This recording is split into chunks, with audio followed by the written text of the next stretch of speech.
اعوذ باللہ من الشیطان الرجیم بسم اللہ الرحمن الرحیم۔ سنی بھائیوں کے لیے کسی روایت کی صداقت کی تصدیق کے لیے سنی معیارات پر مبنی روایات کے 6 بڑے مجموعے ہیں۔ یہ 6 کتابیں ہیں: صحیح البخاری، صحیح مسلم، صحیح الترمذی، سنن ابن ماجہ، سنن ابن داؤد اور صحیح النسائی۔ ان 6 کتابوں سے صرف چند روایات کا حوالہ دیتا ہوں تاکہ یہ ثابت ہو سکے کہ ایک اہل سنت بھائی بہن اسے انکار نہیں کر سکتا۔ المہدی علیہ السلام آخری زمانے میں ایک عالمگیر حکومت بنانے کے لیے آئیں گے۔ المہدی علیہ السلام پیغمبر اکرم صلی اللہ علیہ وسلم کے اہل بیت میں سے ہیں۔ المہدی علیہ السلام پیغمبر اکرم صلی اللہ علیہ وسلم کی بیٹی فاطمہ کی اولاد سے ہیں۔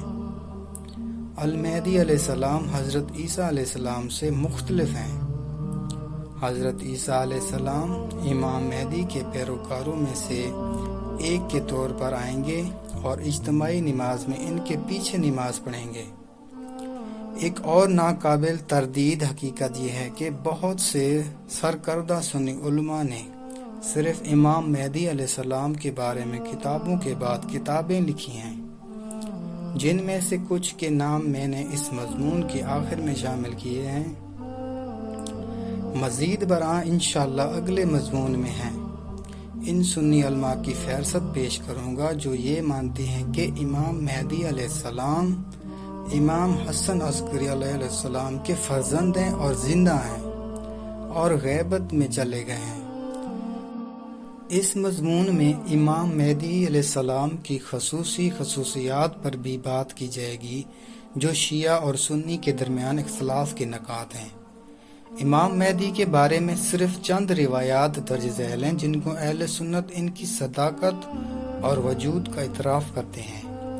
پیغمبر اکرم صلی اللہ علیہ وسلم نے فرمایا، اگرچہ دنیا کے وجود کی پوری مدت ختم ہو چکی ہو اور قیامت سے پہلے صرف ایک دن باقی رہ جائے تو بھی اللہ تعالیٰ اس دن کو اس قدر لمبا کر دے گا جتنا کہ اس کے قیام کے لیے میرے اہل بیت میں سے ایک شخص کی بادشاہی جسے میرے نام سے پکارا جائے گا وہ زمین کو امن و عدل سے بھر دے گا جیسا کہ وہ ظلم و جور سے بھری ہوئی ہوگی۔